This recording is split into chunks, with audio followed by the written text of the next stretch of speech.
Here are solutions to quiz 2 for Math 251. Evaluate these limits or explain why they don't exist. All right, this first one, I think this will look pretty similar to a perfect problem or an in-class example, something. Anyways, evaluating this limit, you try just plugging in 2, you get 1 half minus 1 half over 2 minus 2, 0 over 0. So what you got to do is use some algebra so that you can cancel out one of these x minus 2's. And the way you do that is you find if this were a fraction over, well, it's almost a fraction over a fraction if you think of the x minus 2 as x minus 2 over 1.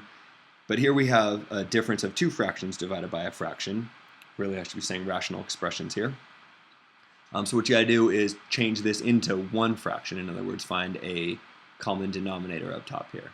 So you multiply 1 over x by 2 over 2, and you get 2 over 2x minus x over 2x. If we multiply this by x over x, divided by x minus 2 over 1, which now that we have a common denominator, we can write this like this.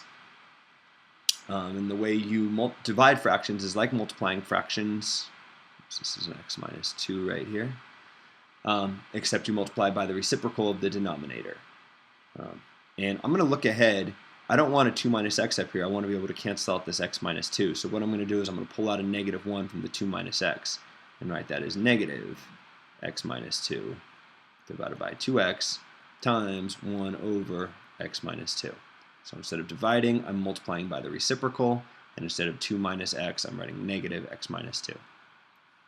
And the advantage of doing all that is now you can see that these guys cancel out, and this thing is equal to the limit as x approaches 2 of negative 1 divided by 2x, which is negative 1 divided by 2 over 2, in other words, negative 1/4, is our final answer. See this second one, the trick you do with the square roots is you multiply this by the square root of x plus 2 divided by the square root of x plus 2. Because again, if you try to solve this one, if you try to just plug in a 4, you'll get 0 over 0. So what we got to do is cancel out this x minus 4. It'd be nice if we didn't have any square roots. So what we'll do is kind of like when you're trying to rationalize, we'll rationalize the numerator here. If you FOIL this binomial with this binomial, the outside and the inside terms cancel out. So square root of x times square root of x is x. Negative 2 times positive 2 is negative 4. And on the bottom, we got x minus 4 times the square root of x plus 2.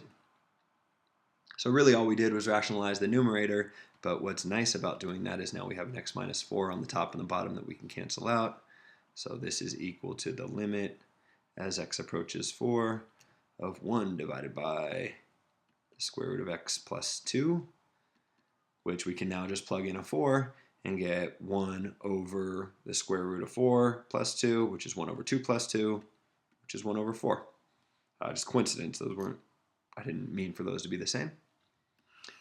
Finally, find values of a and b that make the following piecewise function continuous. Okay, if it's continuous, it doesn't jump anywhere, but we have linear functions here and here, so all three of these, so we're not worried about jumping inside the function, just kind of when it switches from one function to the other.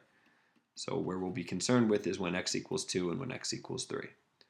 When x equals 2, we jump from this first function to this second function.